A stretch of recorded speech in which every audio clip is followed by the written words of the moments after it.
আসসালামু আলাইকুম রহমতুল্লাহ। আলহামদুলিল্লাহি রাব্বিল আলামিন ওয়াল আকিবাতু লিল মুত্তাকিন ওয়াসসালাতু ওয়াসসালামু আলা রাসূলিল কারীম। আমরা শুধু ঢাকা থেকে এসেছি আপনাদের সহযোগিতার জন্য। এটা সাহায্য ব্যতীত অন্য কিছু নয়। তবে আমাদের এই সহযোগিতায় যারা অংশগ্রহণ করেছে, যারা আর কি আর্থিকভাবে বা ফান্ড দিয়ে আমাদেরকে সহায়তা করেছে, তারা কিন্তু শুধু ঢাকার মধ্যেই সীমাবদ্ধ ছিল না, বরং দেশের বাইরে থেকেও তারা অংশগ্রহণ করেছে। এবং আমরা দেখতেছি যে আমাদের এই ফান্ড কালেকশন বা আমাদের এই সহযোগিতায় সবচেয়ে বড় যারা অংশীদারিত্ব ছিল তারা হচ্ছে সানাবিল ফাউন্ডেশন, এবং এটা টেক্সাস বেসড একটা প্রতিষ্ঠান। এবং তাদের সাথে আমরা কাজ করেছি হোপল্যান্ড, এবং আমাদের আরো অনেক ভাই ব্রাদাররা চারদিক থেকে সহায়তা করেছে, এবং সকলকে এর জন্য আমরা ধন্যবাদ জানাতে চাই।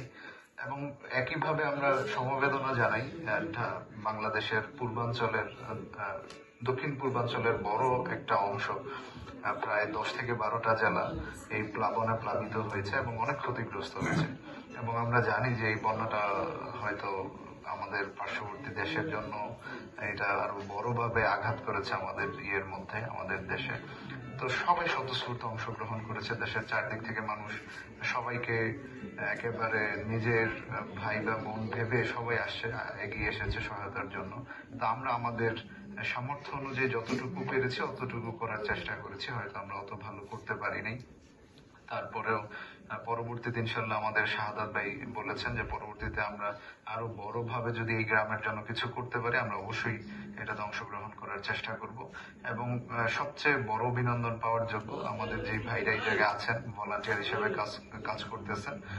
তাদের স্বতঃস্ফূর্ত অংশগ্রহণ না থাকলে প্রোগ্রাম এত সুন্দর হতো না বা এত সুন্দরভাবে ম্যানেজ হতো না। ইনশাল্লাহ আমরা পরবর্তীতে আরো কাজ করবো, এবং আগামীকালকে আমাদের একটা আয়োজন আছে যে আমরা একটা আশ্রয় কেন্দ্রে ইনশাল্লাহ খাবারের ব্যবস্থা করব। তো আমরা সবাইকে ধন্যবাদ জানাই, এবং পরবর্তীতে ইনশাল্লাহ তারা এটা জারি রাখবেন।